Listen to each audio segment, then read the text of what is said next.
Welcome to the Dynasty Nerds Fantasy Football Podcast, where we discuss Dynasty strategy, rankings, and all things NFL. So get ready to geek out on fantasy football with your host, Rich Dotson. Welcome back into the Dynasty Nerds Podcast. I am your host, Garret Price. Rich is still gone on vacation, but we've got Matt O'Hara. Hey. And we've got Mr. Jagger May. Jagger, how you doing? I am super excited. You guys let me out of the closet, and I get to come to the main show. You know? That's right. The flagship, baby. You are here. So obviously, no Rich, like I mentioned, so we won't get his perspective on things, but we've got plenty to talk about. We're kind of starting to inch our way toward that mid-season vibe. You know, early season is kind of gone now. You get that first 4 weeks or so, 5 weeks, and it's fun. But things are starting to really solidify now, and things that were just a coincidence or something like that are now legitimate trends. And we're going to be discussing a lot of different things. But specifically today, we're going to be talking about some of the prospects, some of the rookies from this year's class. And Matt, I know you and I and Rich, we spent a lot of time in the offseason looking at these guys, looking at who should be first-round picks. But today we're going to be looking at a lot of second and third round guys. And Jagger, I know you spend a lot of time too watching the tape, grinding the tape just like we do.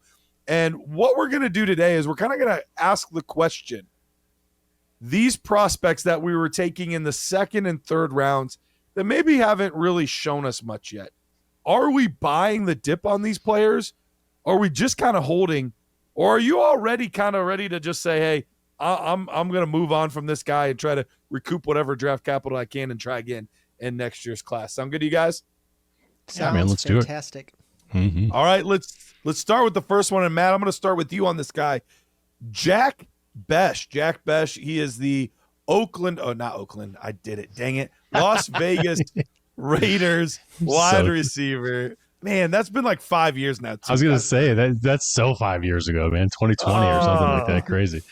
Man, that's All frustrating. All right. Las Vegas Raiders. So the Las Vegas, Oakland, LA Raiders of Anaheim. Is that what we're going with for them nowadays? The Athletics. All right. Yes, 100%. So far this season, 7 targets, 5 receptions, 60 yards, no touchdown. Matt, give me your lowdown on how we're feeling about Jack Bech. I mean, I think the way I feel about Jack Bech hasn't changed much. That whole team seems to be, I think, trying to figure things out. Obviously, with Pete Carroll coming in this year, it hasn't been the best start ever for them. I do feel like they're just, as a team, kind of discombobulated right now. Geno Smith's leading the league with, I think, 9 interceptions. So that it just hasn't really gotten off the ground there yet. I mean, besides Ashton Jeanty having that one really good game, even the running game hasn't been what we kind of thought it was going to be. So I'm giving this whole offense, especially the young guys, kind of a little bit more leniency than I normally would. And I'm going to be looking back towards the back end, the last probably quarter of the season, to see if these guys kind of start emerging at that point, because that's where I feel like this whole thing's going to kind of come together at this point with the whole Vegas Raiders offense at this point. Do you still believe in him enough as a player that you would consider buying him if he's cheap enough on somebody's team? Or is it kind of more just I got what I got the shares that I have, and I'm just going to kind of hold and just be observant? Yeah, no, I think that's kind of how I feel about Jack Bech. Obviously I love the prospect. So if the price is right, I'm going to go for it. But I mean, he's been passed kind of in fantasy hype by I'm blanking on his name, the other wide receiver, huh? Trey Tucker Thornton? or Dante Thornton? Yeah, Dante Thornton, the other rookie. Thank you. He almost got passed by him early out, like after the first wave of drafts. It was Thornton that was getting drafted above Bech in a lot of drafts that I was in. So, I still feel pretty good about the ones that I have, but I'm not like rushing to get a bunch of other ones at this point. Sure. But if the price is right, I still do like the player. So I would definitely take some more of him. If I'm talking a second round pick, exactly what I already paid for him, I'm still fine with that price. What about you, Jagger? How are you feeling about Jack Bech? I mean, he's at throw-in prices now. Like you were saying, we're at 5 weeks out. I have a team that's like 0-5. Everything that could go wrong did go wrong. Like we play in a lot of leagues. He's definitely a player that I'm going to be adding into throwing costs because I'm going to be honest. This seems like a one and done staff. Kind of does. Yeah, it just. I actually had an interesting conversation in a sleeper group chat for a team, like the rare occasion to have intelligent thought here, but it's just kind of these things where we convinced ourselves, it's like, yeah, Pete Carroll coming out of retirement, Chip Kelly's college offense, yeah, this is making sense. And then like when you look at it together, you're like, man, this is kind of awful. It's like the worst fusion food ever because all of their problems are still there. It's just like no matter where you go, there you are. Because Pete Carroll loves putting the cart ahead of the horse. The horse is the offensive line. The cart is a running back or a quarterback, or if we go all the way back to Seattle, Jimmy Graham. It's just stuff like that he does. And then Chip Kelly, we've seen this with the interceptions with Geno Smith. That offense looks great in college, but in the NFL, it just doesn't seem to translate. So that brings me back to Jack Best, or someone that I love the talent. And if I'm a rebuilder, I'm hoping next year things start to work its way out. Yeah, I think that's kind of where I am too. Is it all depends on the cost. You're going to have some diehards that are like, well, I paid 201 for him. I paid 202 for him. Like I want to recoup that. I don't know that I can quite do that today. But if I'm in a deal where it's, hey, I'm trying to get, Jonathan Taylor off a guy or whatever, and that's the piece to kind of balance it out. That kind of equals a 3rd round pick. So I'm kind of getting a dip. I'm getting a discount on the guy. That's kind of the move. I want him as like that little extra, that little bonus to kind of like even out a deal. Because I think you're absolutely right, both of you guys, in your evaluation here, where this is a team right now that it's not all working. It's not all coming together.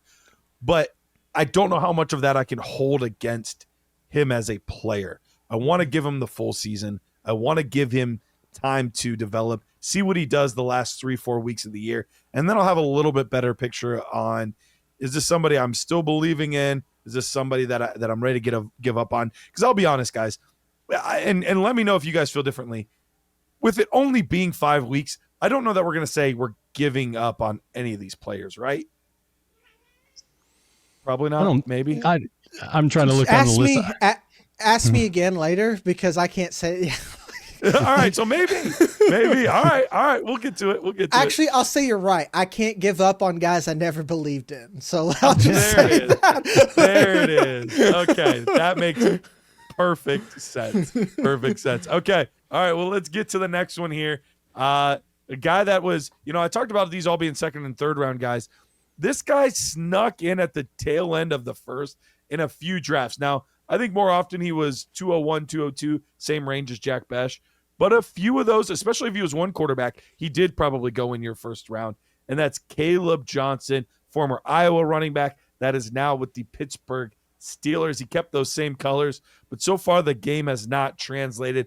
Only 8 attempts for 22 yards, 0 touchdowns, 0 targets, was even inactive one of those weeks. So things have not gone great so far for Kaleb Johnson. Jagger, let's start with you on this one. Are you buying the dip? Are you holding? Or is this the guy you were referencing that, hey, I didn't believe him in the first place, so I'm selling him for whatever? I didn't believe in him that highly. And then he went exactly where I thought he should in the draft. And I'm like, okay, if we're going to be appropriate about him, I'm all in on Kaleb Johnson. So I aggressively traded up in the 2nd round to get him because you assume competent coaching, or I don't want to talk or disparage down to professionals. You assume things that will make a little bit more sense. And then I'm looking at Kenneth Gainwell every week. So it just doesn't make sense to me. Dude, it's the Arthur Smith effect. Are you kidding me? Of course it doesn't make any sense. That's what I'm saying. And you know what? This is where the everyday fantasy manager clocked this early. Like I was posting content and they're like, I can't touch an Arthur Smith backfield. I'm like, come on, guys. They wouldn't draft the 2nd day pick guy without it. And then look where I am now eating regretty spaghetti. But with that being said, to answer your question, Garrett, I'm still buying because surely the Steelers got to be done with Mike Tomlin. Mike Tomlin needs to be done with the Steelers. I don't think he's a bad coach. I just think this is a bad marriage that's gone on too long, and both sides need to leave. Arthur Smith needs to go to the shadow realm, and I hope Caleb Johnson will actually get real opportunities. What about you, Matt? You buying the dip at all on Caleb Johnson? I'm similarly. I wasn't hugely a Caleb Johnson guy to begin with, so this one this is kind of worse than I thought it was going to be. Even so, this one's hard for me to buy, but you have to think that at some point he's going to earn their trust, either by them getting their hand forced, another injury pops up and they just need to use him, or what, like at what point does it get out of this, like, you got to earn it, you're a rookie type of kind of jail that he's in right now. And that's what I kind of feel like. So at some point during this season, he's going to get an opportunity.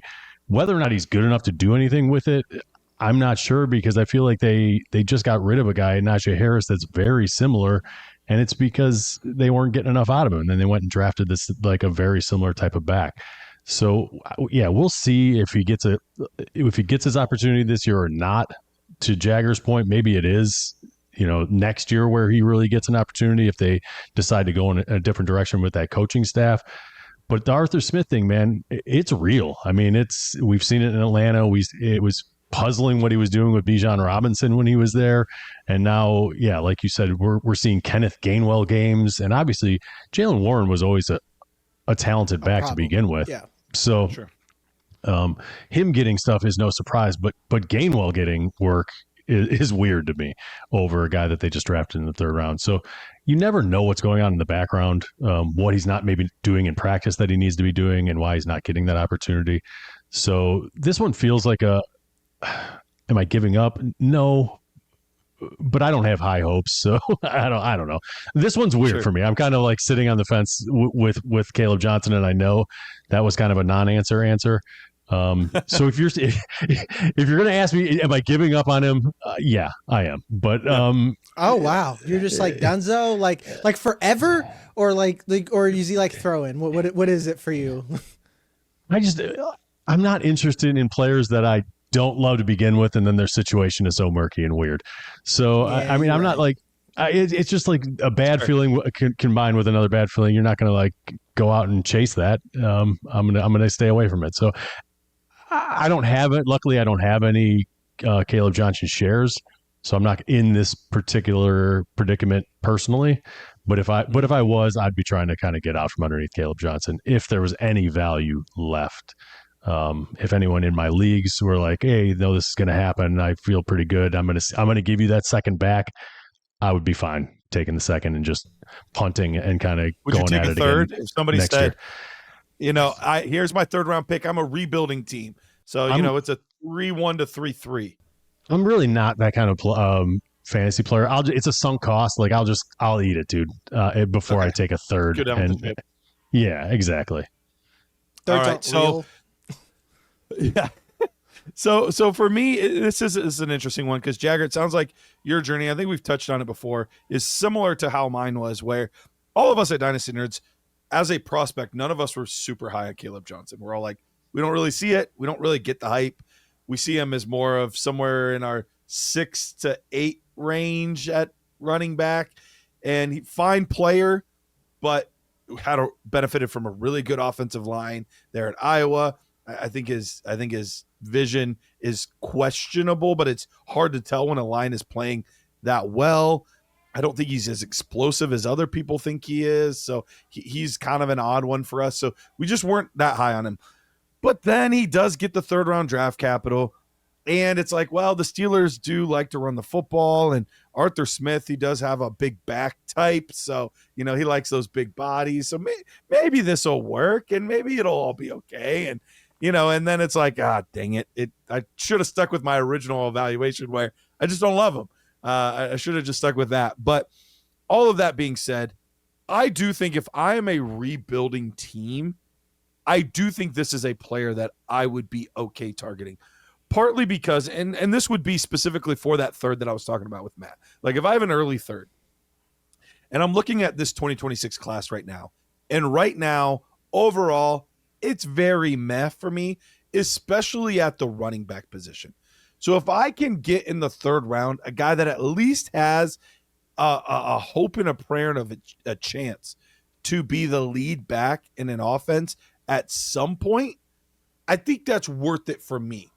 Because we know that at that point we're looking at below a 6% chance of any of those guys hitting in the third round and beyond.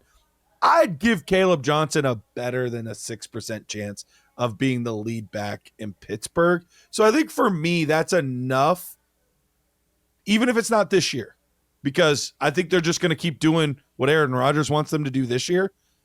But I think that this could all be a very different scenario next year. And I think a lot of these pieces could be gone, like you mentioned, Jagger, including some of the higher ups. So I am willing to buy the dip. I'm not buying the cost I spent in the draft, but I'm willing to buy the dip. If there's a real dip, like the 201, I can't do that right now. I can't do that. Nope. Yeah. Nope. But 301 to 303, yeah, I'll do that. Would you do a late second, or you're saying 201, Jagger? Would you do something 7, 8, 9, 10, 11, 12? And this is where I give caveats. If I have multiple seconds, yes. If Okay. I have 1 second, no. I would rather spend that second somewhere where I feel like I've scouted a guy who knows better, like that I know better. Like Sure, Cam sure. Scattaboo, for instance. Like he was like a 207, 209. Yeah, makes sense. All right, let's go to the next one here. And this one pains me of all the guys on here. This is the one that pains me the most because I really like Jalen Royals. Watching his tape, I was very, very impressed. Liked a lot of the things I saw, and it looked like he was going to get a good opportunity. We saw Rashee Rice, obviously. He was suspended to start the year, and then Xavier Worthy goes down week 1. And it's like, okay, maybe there's an opportunity here. Well, of course, he's then hurt as well. He doesn't even get back and healthy until week 4, and so he's just not really gotten much of an opportunity. He was on the field for a few snaps this week, but no targets in the offense or anything. So this one has been tough so far, just nothing. I mean, there's no stats to give on Jalen Royals at this point. And this one is a firm hold for me because this was somebody that was a third-round pick. He wasn't a second-round pick. So, like, what is the dip? Like, nobody cares at that point about Jalen Royals. Nobody wants him. Nobody's offering him in trades. Like, he's just a nothing burger at this point. And for me, like, I'm at least willing to hold because I know it's a good offense, and it's an offense that could use another player or two in the receiving core. Now, Thornton stepped up and he's looked better. We're going to be getting Rice back. So we'll see. There's a lot of things that could possibly develop. But I believed in him enough as a player that I think I'm just going to hold. And this one's easy for me to just go down the ship because I spent a third. Like, if I lose out on a third, who really cares? So, Matt, what about you? Where are you at with this guy? Yeah, no, I love Jalen Royals. Tape as well coming out. So this is a very firm hold for me. And I would be okay trying to, if people are really disenchanted with him, I would love to go out there and throw a third round pick and try to get a guy like Jalen Royals, just knowing that, obviously Tyquan Thornton, Marquise Brown, Travis Kelce, and Juju Smith-Schuster, those are the guys right now that are leading their team in routes run. And they're all, the 3 wide receivers are all in 1-year deals. Travis Kelce, we all know, is at, or, he might be at the last year of his deal. We don't know. I mean, obviously, but there's a lot of speculation that this is his last year. So next year, it could be Rashee Rice, Jalen Royals, and Worthy as the top 3 targets in this offense. And we know this is something you want a piece of. So I would go out and actively try to get a guy like Jalen Royals if there's any sort of dip because he's gotten no activity so far. I think this would be a great time to kind of pounce and get a guy like that. What do you think, Jagger? I am very lukewarm on where you guys are at. Like, I think he's a hold, like you said. He's on your taxi squad, likely. Yep. And you're just kind of forgetting about him. And that's what you should do if you own him. But going out to buy, maybe this is, we're both on the train. One of us is looking at the rocks and one of us is looking out the windows. And like right now I'm looking at the rocks and those rocks are just like, this was just a logjam for the Chiefs at wide receiver. Rashee Rice has got to come back. Noah Gray is he a thing? We don't know. Not anymore. He was last year. There's just a lot of bodies there, and I wasn't in love with the talent. It's a lot of it is like, and I know this is crazy. I was like, man, he would be perfect in the Rashee Rice role if someone could get him in there to play slot. And lo and behold, where is he at? And it is concerning to me that the Chiefs won't use him right away when it feels like this offense so desperately needs a Rashee Rice. So I guess I'm where you are, Matt, with Kaleb Johnson with Jalen Royals. I have 0 shares, and I'm just like, okay with that. Yeah. Well, I mean, that makes sense, dude. I mean, everyone's a little different as far as what they're looking for, but I just want to get a piece of this offense. And I know it's not going to be anything this year. It's going to be a lot. I mean, it's going to be more than 0 targets, but there's not going to be a lot of production this year. And I wouldn't even expect that. But I do think by this time next year, he might be a guy that we're talking about a little bit. So that's why it's worth it for me to go out and get him. But if you never believed in the talent, you might see that completely different. So I totally get that. I'm hoping I've had a fairly okay track record with day 3 wide receivers that I kind of like. And so I'm hoping this is the next one. But I mean, obviously so far doesn't look good, but I was a Slayton guy and he ended up being something-ish for a day 3 guy. And then I missed out on the year after, but then Amon-Ra and Khalil Shakir. And, so we've had some luck with some of these guys. So I'm hoping he's more on the Khalil Shakir path where year 1 is a bunch of nothing, but he just slowly erodes away everyone else and is like, oh, look, he's a fun little player. That's what I'm hoping. We'll see. All right, let's go on to the next one here. Tre Harris, wide receiver for the Chargers. How are we feeling about Tre Harris? I have no idea your thoughts on him originally, Jagger. So where are you at with this player? He's exactly the guy I thought he is, which is not very good.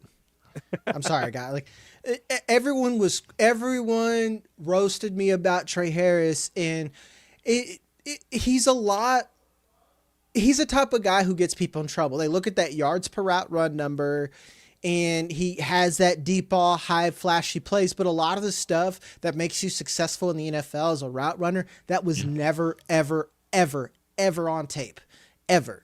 So I even said, like, Quentin Johnston's a better prospect. It was like, well, Quentin Johnston hasn't done anything. I'm like, you're right. I think Quentin Johnston wasn't that good when he came in the league, but I could see where Quentin Johnston could be better. And that happened. Yeah, he did had better movement skills. Yeah, I mean, he had a lot going for him that Tre Harris just doesn't have as far as movement and route running and all that kind of stuff. Exactly. You nailed it. I was like, I just see Quentin Johnston to, like, learn how to run a route. Like that's where I'm at. Quentin Johnston had to learn how to run a route, but he had the ability. Tre Harris had tight hips. He did have like a decent release package, but that's what I see, decent release. He was just big and fast off the offensive line, and then he wasn't even that fast downfield. If you could sell Tre Harris for anything, like if he's a deal sweetener to a Tre Harris guy, I am so done. Like I am 0 shares. And to tell you, Garrett, he was the one where I was just like, man, I never believed in him. So that's where I was at with Tre Harris. It sounds like we were pretty unanimous then, because we weren't the biggest Tre Harris podcast either. None of us had him very high. A lot of your notes are similar to what we kind of saw. And it was kind of like the Chargers were like, oh, we missed out on DK Metcalf. And they're like, oh, we got a DK Metcalf at home. And then the DK Metcalf at home is Tre Harris. Like, yeah, exactly. And it's like, no, that's not it. Dang it. Like that's what, because that's the thing with that archetype, with that type of player, you have to be a freak. And that's what DK Metcalf's gotten away with, is he's an absolute freak. But if you have all of those other skill sets without the freaky athletic ability that DK has, and the just, I'm going to bully you, like without that ability, the rest of that just doesn't work. So sure, is there still a path where he could make some big plays here and there? I think so. But am I going to count on it? Heck no. I don't. That's the type of player I never know when I can put into my lineup. I never know when I can play him. And it's just, I'm completely disinterested. So, this would be the one guy where if there is somebody out there that's like, hey, I'm a believer, and you spent a late second on him, I'll give you a third. I'll be like, cool, take him. we're good. Yep. He ran a 4.54, guys. Like his whole thing is being big and fast, and he ran a 4.54. I just like, Yeah. Hey man, 50% of that isn't bad. Come on. What do you think, Matt?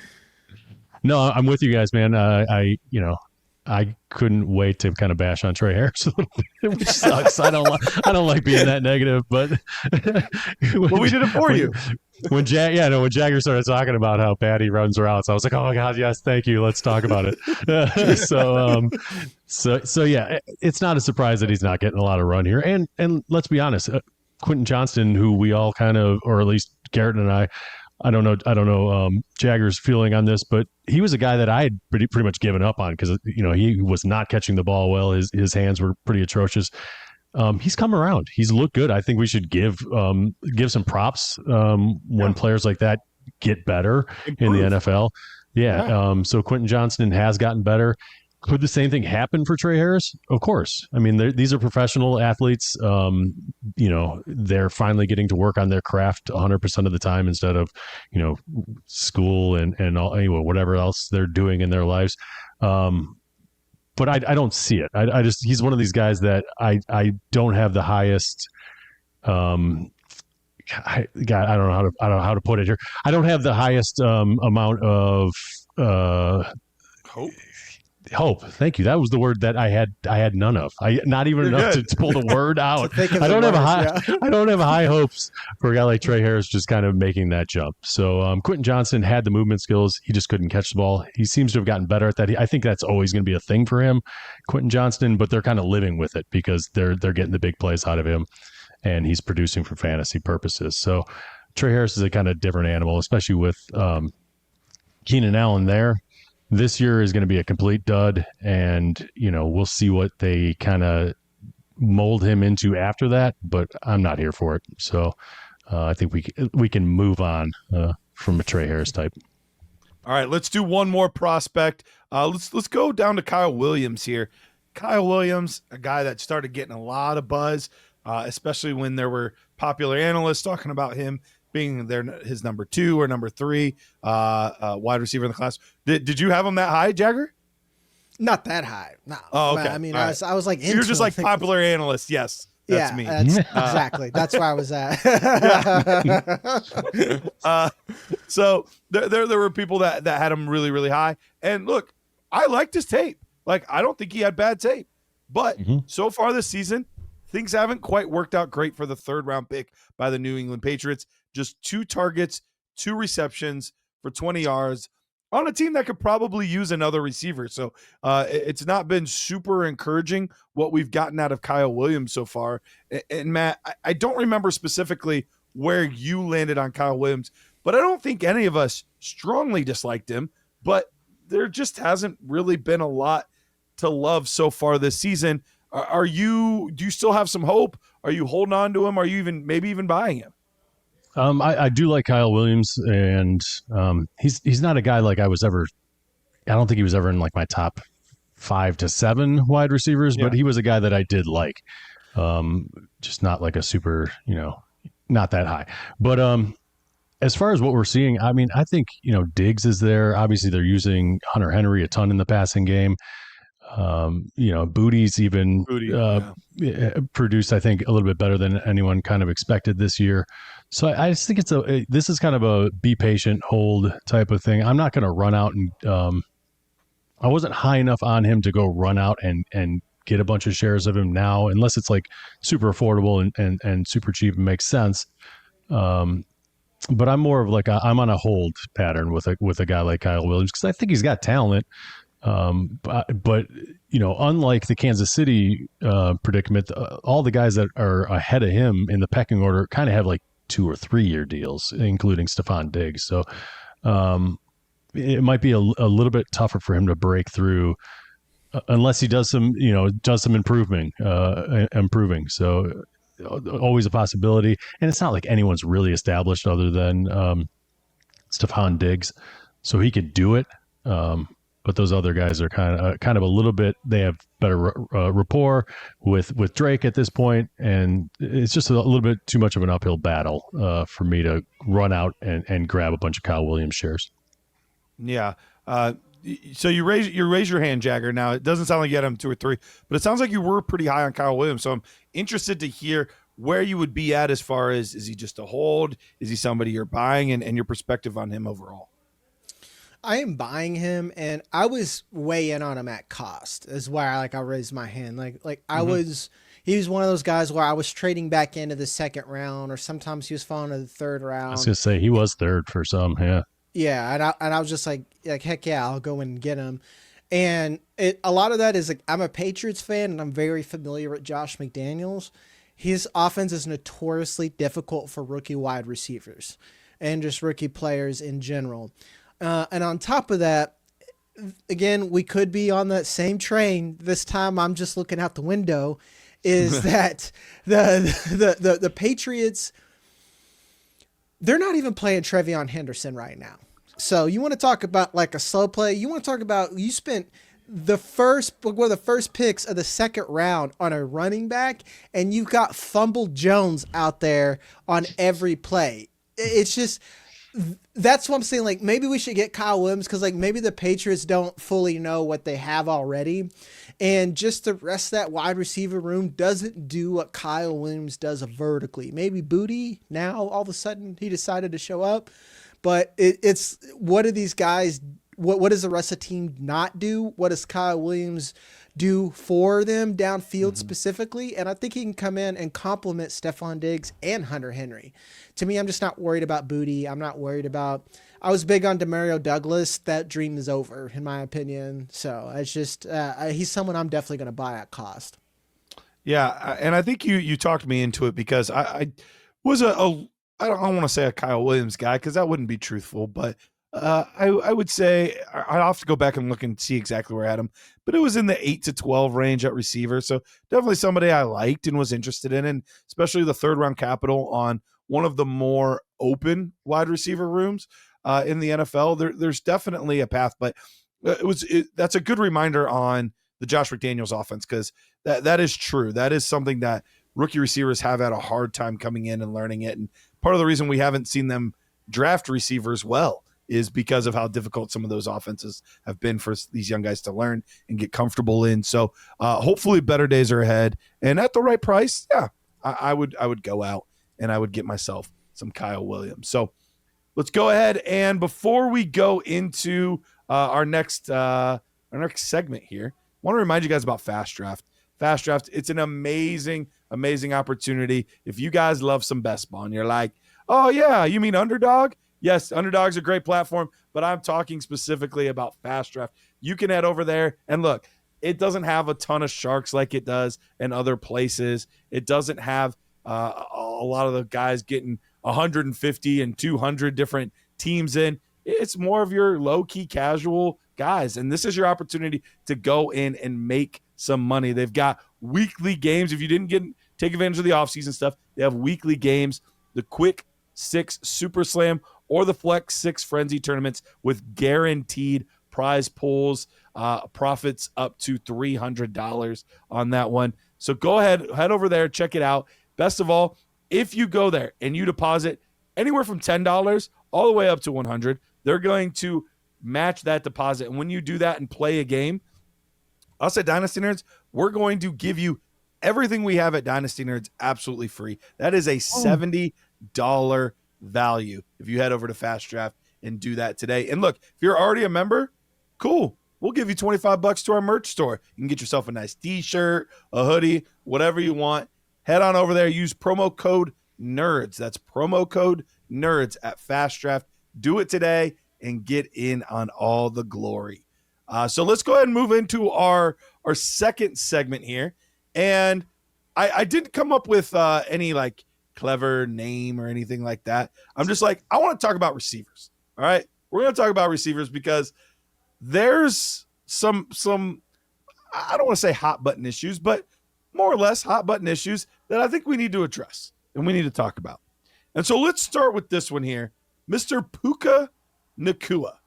Puka Nacua has been otherworldly to start this season. I mean, the amount of targets that this guy has been getting in this offense, and he's producing with them. And now we're even starting to see some some end zone targets. They're not just saving them for Devontae Adams and the tight ends anymore, and Kyron's not snaking all of them. Like, I mean, he's just been unreal. So, Matt, should we consider putting Puka Nacua as our number 1 overall dynasty receiver?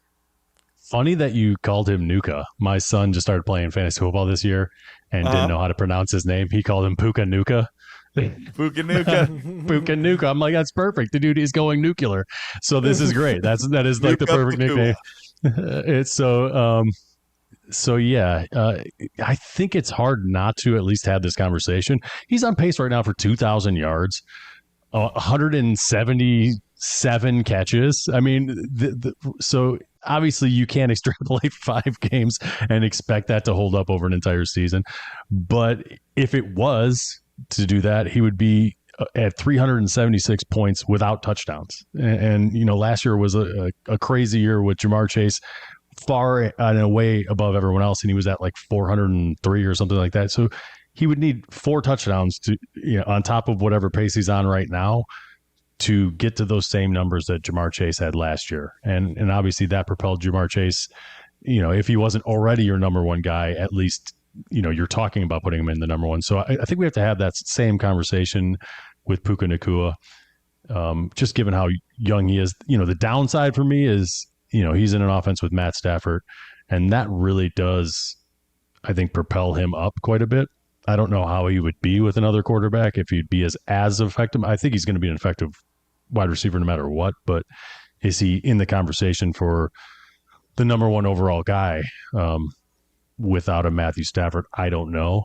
And obviously with Stafford's age and issues with injury, those are like the negative downside stuff for Puka Nacua, and everything else is positive. So yeah. I think he's got to be there in the conversation. Where if I put, and I know you hate this kind of stuff, Matt, but gun to your head, you had to put him in a spot. Where's he sitting in your rankings? Has he surpassed a Jefferson and a Chase, or is he still going to sit in the 3 to 5 range? I'm trying to think of how old he is. He's only 24 years old. He's 24 and a half. Yeah. So he's younger than both of those guys. You're right. They're like 26, 27, right? 25 and 26, I think. 25, 26. So that's not that big of a differentiator quite yet for me. Listen, no, he's probably number 3 for me.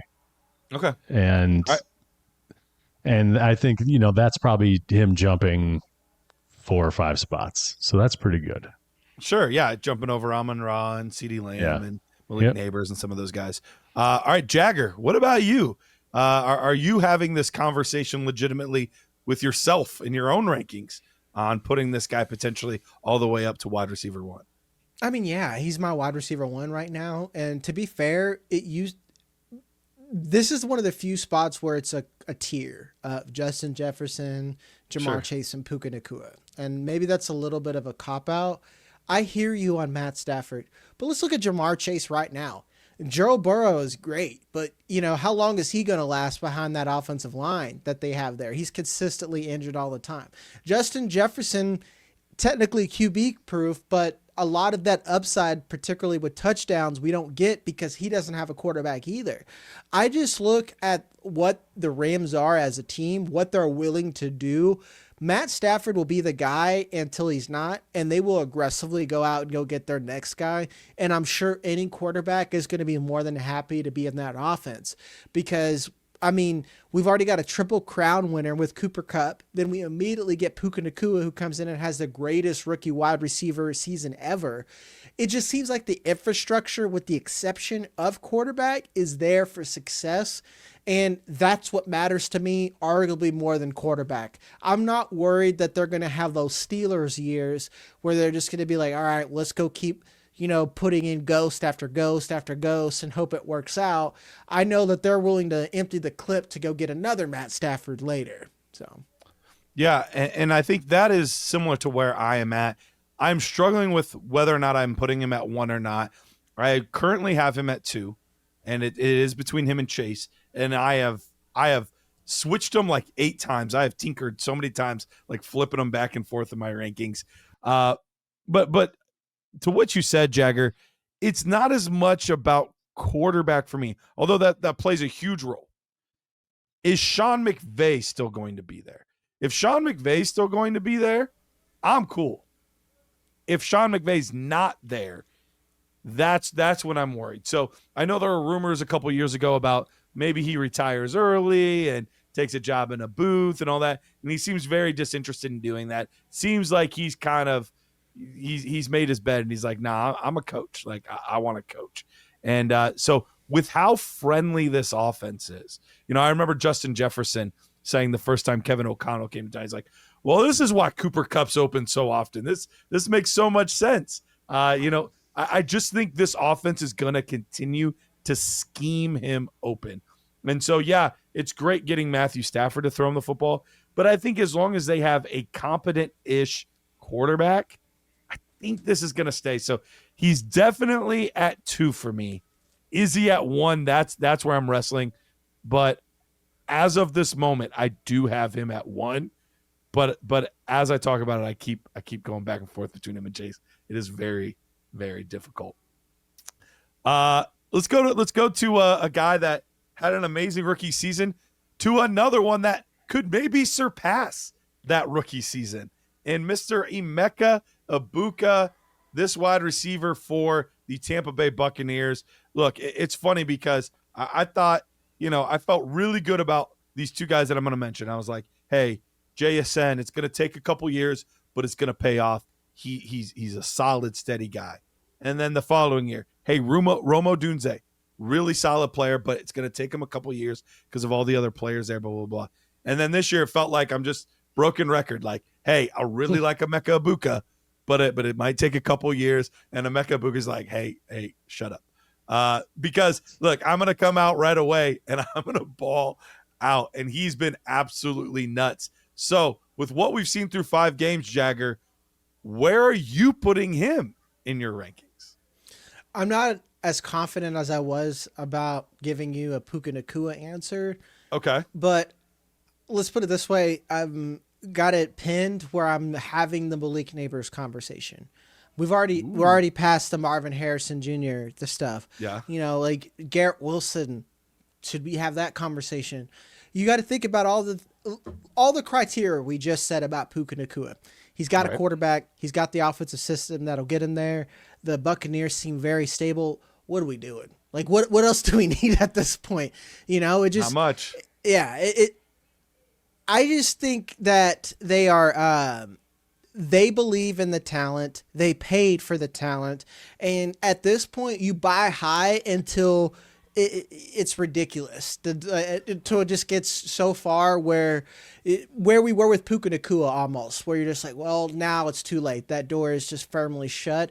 I don't think we're there yet with Emeka Egbuka. And let's say you were that team that lost Malik Neighbors. Heck, I mean, if you can get Egbuka plus, I might do it. If you can get Egbuka straight across, I might do it. Am I crazy? Ooh, I don't think that's crazy. It's a little spicy, but I can't blame you based on what he's done. Matt, would you do it? Ooh, I mean, that is, wow. That is spicy. That's a good way to kind of put that, I think. I like spice though. You know what I mean? Like, once you get a little bit of spice, you want a little bit more spice. So I have an Emeka Egbuka share. It was one of my home leagues where I was like, I don't care. I'm drafting him at 4, and I drafted him at 4. And I needed a wide receiver. The draft kind of fell weird. And the results are fantastic. I'm winning in this league where I was basically thought I was going to be tanking for next year. I'm winning because it was like a George Pickens is now elevated. He's got, some things fell into place. But Emeka Egbuka is a big part of that. And the one thing that I'm waiting to kind of see, what happens when Mike Evans is there? What happens when Godwin is there as well? I think he's done enough that it doesn't matter long term, but I wouldn't mind seeing how the rest of this season goes if both of those other guys are healthy and him. I obviously it might just taper down. His talent's not going to go anywhere. So I think it's still, I've put him above Tet in my rankings, I think maybe 2 weeks ago. So he's my top rated wide receiver at this point from a rookie standpoint. and is just climbing and going higher and higher because every week he seems to be making amazing plays. Like, this is something we expected him to come in and be a professional wide receiver and just kind of hit the ground running once he got his opportunity. When he was drafted at Tampa, it was kind of like, hey, there's two established guys there ahead of him. Obviously the injuries have fallen his way, and he's gotten that opportunity immediately. So this is exceeding, I think, what any of us would have expected out of a guy that was kind of always second fiddle at Ohio State. He was always good, but always kind of a secondary type of wide receiver where they really weren't featuring him. But he came here in the NFL and looks like a guy that can just be the number one option in offense. So I think, talking about a Malik Neighbors and him in the same breath and same conversation, which would have seemed insane 3 weeks ago, I think is a conversation we should be having. So, him for me right now, where is he in my rankings? Too low. And he's just going to keep going up. and he's already the number one wide receiver as far as rookies in my rankings, but he's going to start having, like you were talking about, Jagger, we're going to have that Garrett Wilson conversation in my brain real soon, and it's just going to keep going up and up and up. So, I think I have him in the low to mid teens somewhere now, but he's going to pretty quickly, I think, be in that top 10 conversation. And then you're talking top 7, top 5 as far as wide receivers. So love what I'm seeing out of Emeka Egbuka. All right, so here's where I have him right now, and I want to see what you guys think. Too high, too low? Because I could make an argument as high. I'm not going to, but I could make an argument as high as wide receiver 5. But I could see him being as low as wide receiver 13. So I'm going to go through all those players, and I have him currently at 11 is where I have him. I have him at wide receiver 11 right now. But you guys tell me, just gut reaction, if you would have Emeka Egbuka higher or lower than the following players. All right. So at 13, I have Tet McMillan. Higher. Higher for you too, Jagger? Yeah. Oh yeah. I thought that was obvious. I'm like, okay, go on. All right. 12, I have Nico Collins. I've got to put him ahead. It's age, and Nico Collins, I need him to be healthy a whole season. What about you, Matt? Agreed with the injuries, and that's the biggest issue with Nico. So I would take him above Nico, just because there are no issues, and he's younger. Yeah. All right, so I have him ahead of both those guys. Here's where I could be starting to climb up the mountain here. Rome Odunze or Emeka Egbuka. I feel better about the Buccaneers. They keep doing it offensively. Like the Bears, I'm like, okay, it's fine. Ben Johnson, cool. Maybe he's a little aggressive in press conferences, but I don't know. I still think Egbuka a little bit. Okay. Ben Johnson, cool. Might be my favorite thing to make that happen. I don't know how to feel about him either, Jagger. Yeah, it's just I need to see more consistently, and the Bears, I have a lot of trauma with. So I get it, man. That's fair. Matt, did you say Rome or Emeka? Listen, I would. I'm gonna take Emeka. There were things that bothered me about Rome when he first came out. Anyway, so I think he was kind of lower in my eyes than you guys, you and Rich anyway. So I love what I've seen out of Emeka Egbuka. He's done more in 5 games than I've seen out of Rome in 2 years. Or a year and 5 games. Rome's first 4 weeks you had to buy this week. His first 4 weeks were pretty dang good. I think points per game. He's either at the same spot or ahead of Emeka. He might have more points. I'll look and see. It's close. Emeka's third overall. Are you saying they had their bye this week? They had their bye this week, so yeah. From a fantasy points per game. Yeah. He's got him beat by a half a point. 6 points. I was gonna say they're close. I know they're really close. by far and away the better. Emeka Egbuka, give me a break. There you go. All right. All right. The aforementioned Garrett Wilson, I have him at 9. The Jets scare me, man. I gotta do Egbuka. Like I hear my dad talk. The Jets suck. You're always gonna suck. And I'm like, no, Dad, that's not how football works. I think he's right, man. The Jets are always gonna suck. It's like that bell curve of like idiot, and then like kind of smart guys, and then like genius, and the genius and the idiot are like same thing. Same thing. Exactly. Yes. Exactly. Same. The Jets suck. No matter what spectrum you're in, yes, the Jets are garbage. The Jets fans are the normal people up here. And they all think they're amazing. Browns fans are on that same freaking we're on the same spectrum. So don't think we're bashing the Jets here. What was the question? Garrett Wilson. Garrett Wilson. I still got to take Garrett at this point, but it's it's close. This one is hard. The whole conversation is hard for me right now. It's just making me sweat a lot. But I'll still take Garrett Wilson right now. But like 2 weeks, I can't guarantee that's going to be the same answer. All right, I'm going to name these last 4 together. Tell me if there's any of these last 4 players you'd consider putting him ahead of. Drake London, who I have at 8, 7 CeeDee Lamb, 6 JSN, and 5 Malik Neighbors. Would you consider putting him ahead of any of those guys? Malik Neighbors is where I'm pausing. I may be taking a cold shower. It's like, are we doing this? Like asking myself in the mirror. Speaking of guys that have been hurt a lot, he's been banged up a lot in his short career. That's the one thing that, the only thing that worries me about Neighbors.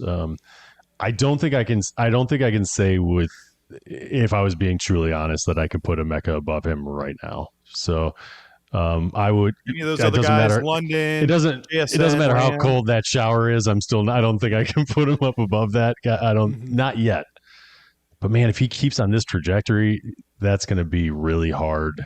A hard question. And I said 2 or 3 weeks with Garrett Wilson, another 5 weeks of this kind of production, and I'll be thinking about that very seriously. So, and none of those other guys, I don't think either at this point. Maybe London, but probably not.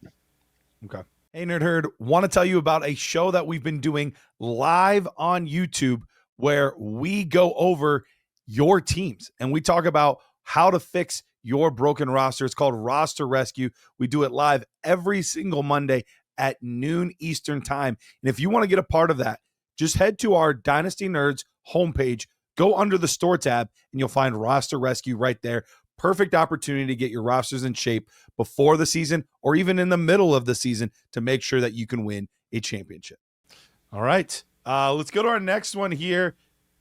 Talking about the wide receiver position, and this is home for you, Jagger. So I'll let you start here. Is the Stefon Diggs breakout legit? I know there were a lot of people that were dogging him. He was low in a lot of redraft rankings because of the injury and, the new offense, and can he still do it with his age? But, man, he looked really good this past weekend. Honestly, he's played well the past 2 weeks. Is the breakout legit? Are we going to see a top 24-ish receiver the rest of the way? I think it's legit, and it's a lot of that is I think Drake Maye is legit, man. Like he is it. We finally got one. Mac Jones. I love that was a fun rookie season. You finally got one. Those words that just came out of your mouth. You're right. It was you had like a 3 or 4 years off. Is that what you had? It was rough, man. It is rough. Us Patriots fans, we are soft. We're not built like you Browns fans for that. All we're used to jerseys with 41 names. Did you hear? Somebody tweeted out the other day. I wish I could give them credit. I don't remember who it was. But they're like, we need to start referring to Browns quarterbacks like we do presidents. And it's like the 41st quarterback of the Cleveland Browns, Dylan Gabriel. Yeah, exactly, man. But to Diggs, I was one of the guys who were low on him because my dynasty brain rots part of my redraft logic a little bit. But I look at the only two doctors on Twitter that I like, it is Adam Hutchinson and Jeff Mueller, and the data that they have on particular profiles. And it's basically like Stefon Diggs is a route runner. Injuries and age will last longer. If we were talking about DK Metcalf, and I'm like, that's not real, because he's just not the same type of player. He's basically like that finesse guy who still has a 3 in the NBA, and I think we're going to see more and more of this as this offense progresses, as Drake Maye gets more comfortable in Josh McDaniels' offense. So, if you need to buy low on a vet, Stefon Diggs, man, Yeah, no, he feels like I couldn't agree more. He feels pretty legitimate at this point, and this was a pretty quick recovery from that ACL as well. So he's kind of. I feel like he's the guy that's going to be getting better as this season goes on, as that knee kind of heals up, and obviously as him and Drake Maye get a better connection. So I couldn't agree more that Maye is you did find a guy. It took a while. You guys suffered. You had to suffer for 4 whole years. There was some Bailey Zappi in there, so I get it, because we had him also on our beloved Browns. So yeah, that's a good combination, and Stefon Diggs, I think, is a great buy for any sort of contender that's looking for to boost their probably starting, but definitely their depth on their team. Absolutely, we're 3 for 3. I'm in on Diggs. He was one of the guys all off season that I was kind of pounding the table for a little bit. Like, if you're a contender, this guy's way too cheap. Like, this is somebody you need to be going after, you need to be taking a look at. And it looked a little rough the first couple weeks. But for a guy coming off injury, what he's able to do at his age, really, really impressive. So definitely there with Stefon Diggs. Let's do a couple more before we get out of here. This one, I have a little PTSD talking about this one, but I'm gonna say it. I might not even talk. I might just let you guys talk on this one. But is Brian Thomas going to become a dynasty wide receiver 1 again, or was that just a 1-year rookie mirage? Yes, I think you can. It's multiple things. One, he's in his head. He's just playing bad football right now, and that should make you feel good. I know that's weird, but like, if he was struggling to struggle and we'd never seen it before, it'd be one thing. But like little concentration drops, just really stupid mistakes, I think we're going to see that iron out. We already kind of saw that last night a little bit, where he looked real. Maybe Trevor Lawrence isn't a mouth breather like sometimes I worry about. I know they did him dirty with the nose picking, so this is a little early to say that. But like, I don't want to like straight insult the guy, but it's just like, it's the little things like the constant delay of games that might hold things back. If they can clean that stuff up, there's a lot on this offense, even if it doesn't quite hit our expectations. Right, and you do have to. I mean, obviously, yeah. To kind of follow along there, I mean, you got to remember that it's a new offense. This is they're going through some of the growing pains, I think, right now. That was a huge win last night that, can kind of propel a team and send them in the right direction. And I think Brian Thomas could just get kind of swept up in that as well. So I think he definitely has the talent. I don't think that's gone anywhere. And like Jagger was saying, he's been making some very uncharacteristic mistakes that I think will get cleaned up and kind of will be a blip on the radar when we all look back on it at like 2 or 3 years from now. So if there is any sort of buy window, because he's kind of looking like a little, obviously starting off a little bit slow this year, not looking great, I would definitely be in on a guy like Brian Thomas, because I think the talent's there. Mm-hmm. Yeah, definitely starting slow. I believe he's in the 40s right now on a points per game basis as far as wide receiver. So definitely not the year you were expecting. But for even a guy that is lower than consensus on Brian Thomas Jr., and I am. I think he's a fine player. I don't think he's in the conversation with the Chases and the Jeffersons and guys like that, where we were starting to put him. I absolutely think he's still going to be a dynasty wide receiver 1 again at some point. And I think it's going to be sooner rather than later. And there might be some people that say he still is a dynasty wide receiver 1 for me. I gave you my list of 13 down. So obviously he wasn't on my list. inside the top 12, but I think you could still very easily have conversations of, him or Roma Dunze, him or Garrett Wilson. I think you could still very much so have those conversations if you're somebody that believes in him, but I'm not far away from putting him back there, even as somebody that's just kind of meh on the player. So I do think better days are ahead for Brian Thomas Jr. Last but not least, Matt, we'll start with you here. Tyreek Hill, done for the season. Sounds like maybe done forever in Miami at least. So if that's the case, are we going to get old Jaylen Waddle back to where we're bordering on wide receiver 1 seasons again? I mean, if this week was any indication, I think so. I mean, obviously he came out pretty strong, 9 targets, 6 receptions, 110 and a touchdown.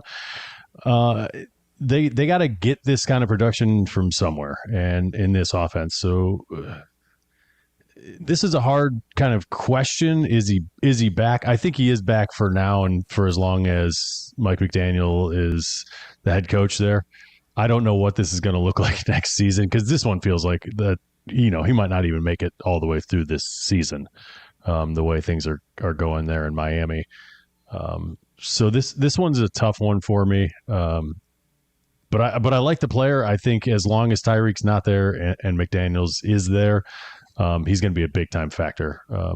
But next year, there's just so much uncertainty that I have a hard time kind of putting my finger exactly on how I should feel about Jaylen Waddle and where I should be putting him. I'm happy to have him this season, and if I'm my contender, I would even gobble him up here and kind of expect good things for the rest of the season. But after that, who knows, man? How about you, Jagger? Matt kind of nailed it on it. It's just like, yeah, I like things right now, but the Dolphins are the Dolphins type thing. When they don't even know what they're going to be next year. They don't know what they're going to be in week 12. I don't think at this point. But I will say, we know the talent has been there with Waddle. It's just been injuries, and that is both with Waddle and with Tua. So if the price is right, I'll buy Waddle, and that price has to be a player that I don't want anymore for a player that I might want later. I have a hard time trading draft capital straight across because I don't feel good trading a first. No one feels good taking a second, obviously. So if I can maybe tear down off an older wide receiver, if I'm a vet, and pick up Waddle plus, if that works out, maybe, maybe Devontae Adams is not so good on my roster if I'm losing at this point, if he's my wide receiver 1 or 2, and I could pick up Waddle and some draft capital, that might be something I could do, Let me give you both real quick as we wrap up here. 3 names that will probably be in similar ranges in rankings for a Jaylen Waddle: Devonta Smith, Chris Olave, T. Higgins. Any one of those guys stand out to you as somebody you'd strongly rather have than Jaylen Waddle, or definitely Jaylen Waddle above that player? Or are they all kind of just in the same soup that you're like, meh? Devontae, Waddle, Higgins in that order for me. Okay. Olave? Olave's first for me, actually. Okay. I can't quit him, man. I don't know. Like he's like a the drug. targets are crazy. Quit. Yeah. Matt? How's Olave doing this year? That was one guy like I haven't even really paid attention to. Or PPR's good. Standard not so good. Yeah, the points have been very mid, a lot, like consistently 10 to 13 point games. Like, so really solid, but nothing great. But he's second in the NFL in targets right now. So he's just catching the ball, but then they're just tackling him after a 10-yard gain every time. Yeah. Which he's got the is kind of Shakir stats. Kind of. Yeah, that's kind of how I saw him coming out. Like, I thought he was a little bit on the softer side for an NFL guy.